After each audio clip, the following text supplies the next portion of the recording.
Alone in the house, the silence seemed to amplify the absence of her presence, her laughter, her warmth. Despite the demands of my work, my mind kept drifting back to moments shared, the intimacy of our connection, the plans we had woven together for our future. As the day unfolded, I found myself immersed in the hustle and bustle of my engineering projects, yet her absence lingered like a shadow, a constant reminder of the void that echoed within these walls. Without her by my side, the familiarity of our routines felt strangely hollow, lacking the vibrancy that her presence infused into every moment.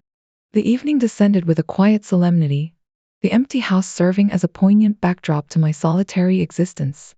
The television flickered with images, but my thoughts remained anchored to her, miles away, navigating the intricacies of business negotiations in a distant city. With each passing hour, the loneliness intensified, a palpable ache that gnawed at my soul. The hours stretched into eternity, each tick of the clock echoing the emptiness of my surroundings.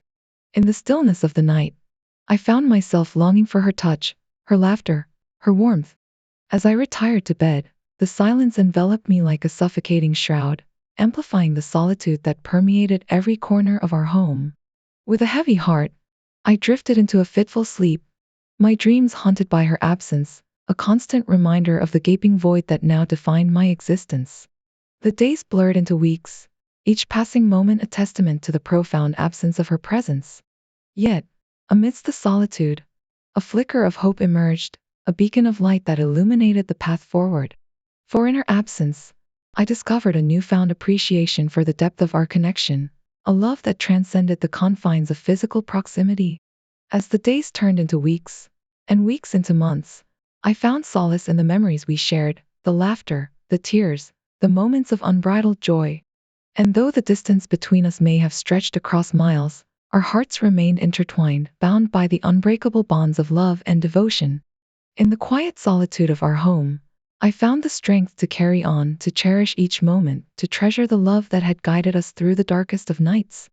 And as I awaited her return, I knew that no matter the distance that separated us, our love would endure steadfast and unwavering, a beacon of hope in a world consumed by darkness. Arriving in Denver, I hailed a taxi and made my way to the hotel where Anita was staying for her business trip. The anticipation bubbled within me as I entered the lobby, my heart racing with the thought of seeing her sooner than expected.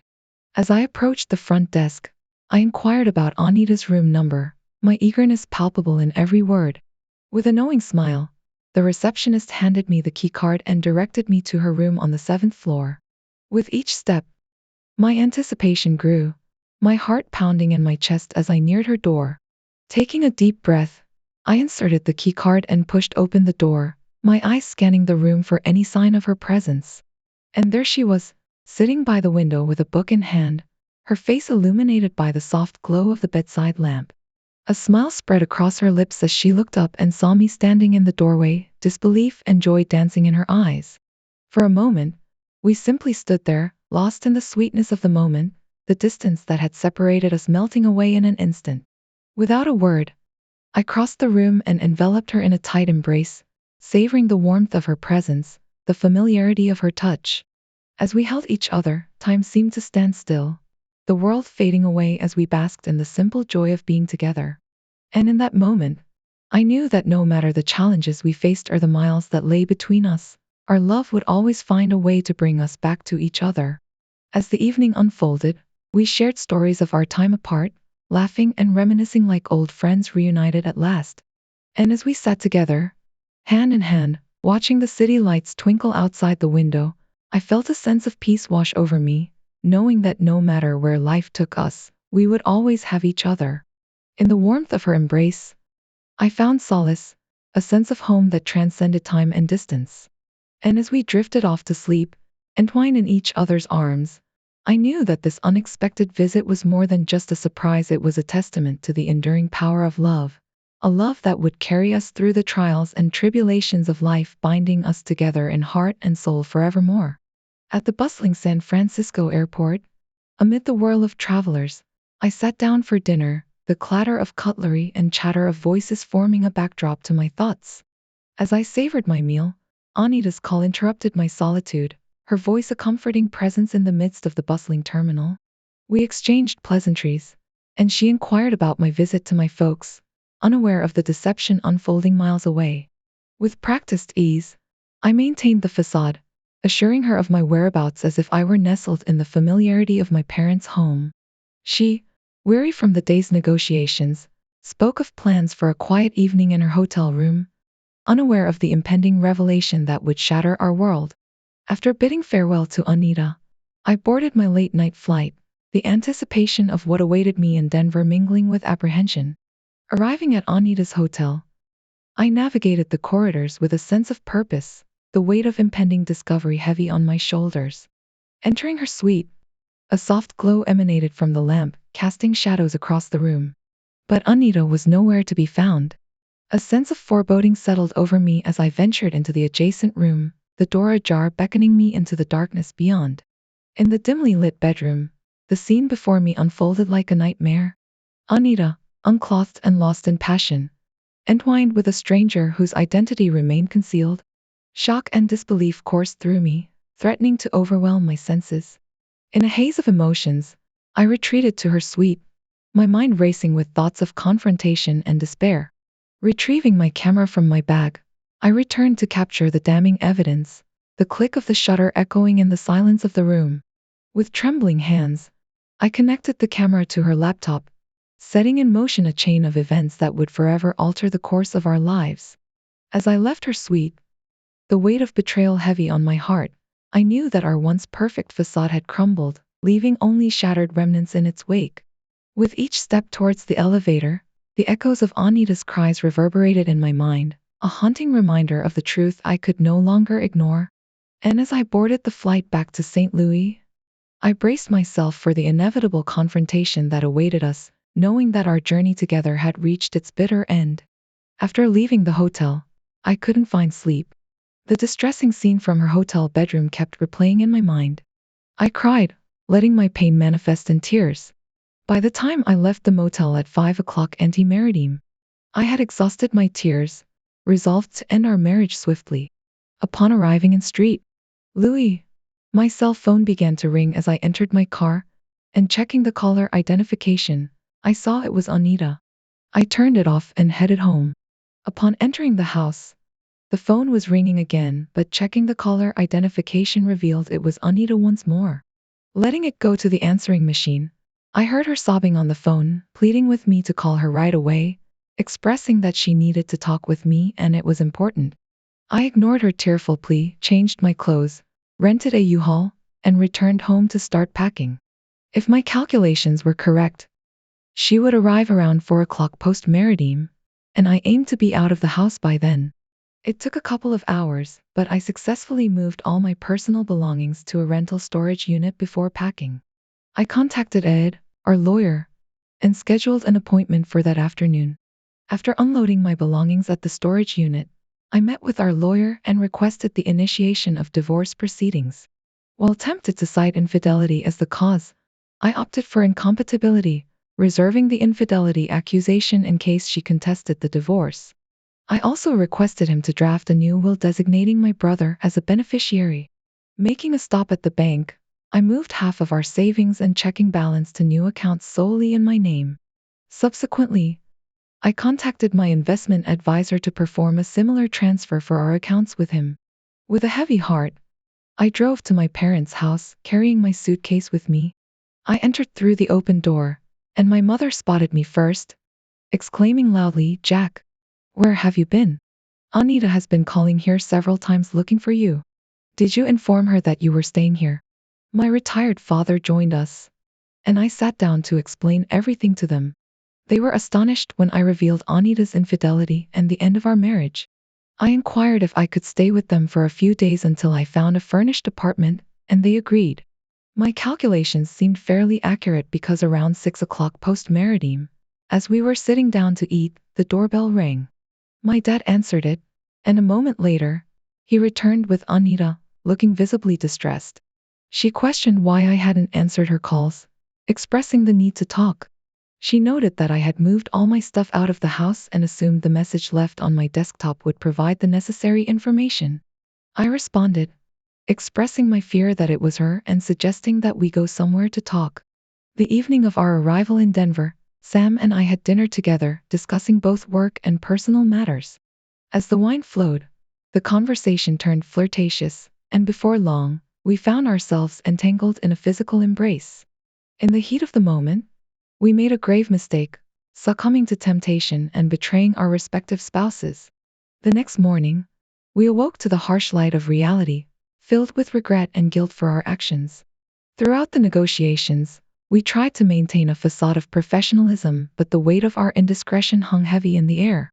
Despite our efforts to compartmentalize, the guilt gnawed at us, poisoning the atmosphere of the meetings. We navigated through the negotiations with a sense of unease, the shadow of our betrayal looming over every interaction. Upon returning home, the gravity of what had transpired hit me like a ton of bricks. I realized the magnitude of the betrayal, not only to Jack but to myself and our marriage. I was consumed by guilt and remorse, grappling with the consequences of my actions. Facing Jack's cold and distant demeanor, I felt a pang of regret for the irreparable damage I had caused. As Jack coldly dismissed me, refusing to engage in conversation, I felt the weight of his words like a dagger to the heart. His rejection cut deep, shattering any hope of reconciliation. I pleaded with him to listen, to give me a chance to explain, but he remained resolute in his decision to end our marriage. Leaving his parents' house in tears, I was overcome with a sense of despair and loneliness. The reality of losing Jack, the love of my life, hit me with full force, leaving me shattered and broken. I was left to grapple with the consequences of my actions, facing the harsh reality of my betrayal and the pain it had inflicted on those I loved most. In the days that followed, I found myself consumed by grief and regret, replaying the events in Denver over and over in my mind. I was haunted by the memory of our indiscretion, tormented by the knowledge that I had destroyed the life we had built together. As I struggled to come to terms with the enormity of my mistake, I was filled with a profound sense of loss and longing for what could have been. Despite my attempts to rationalize my actions, I knew deep down that there was no excuse for what I had done. I had betrayed the trust of the man I loved, sacrificing everything we had built together for a fleeting moment of passion. As I faced the consequences of my actions, I was forced to confront the harsh reality of my betrayal and the devastating impact it had on our marriage. Agreeing to meet Sam again to alleviate stress felt like a reluctant concession, but soon, it turned into a habitual rendezvous, reignited by the clandestine thrill that seemed to fuel my desires.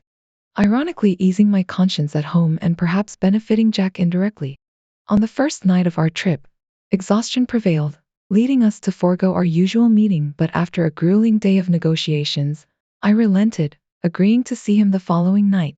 The next morning, upon opening my laptop, shock coursed through me as I was met with an unexpected sight: Sam beside me, hastily closing the lid. With adrenaline pulsing, we retreated to the hallway, where his fury erupted, demanding answers about the concerning content on my desktop.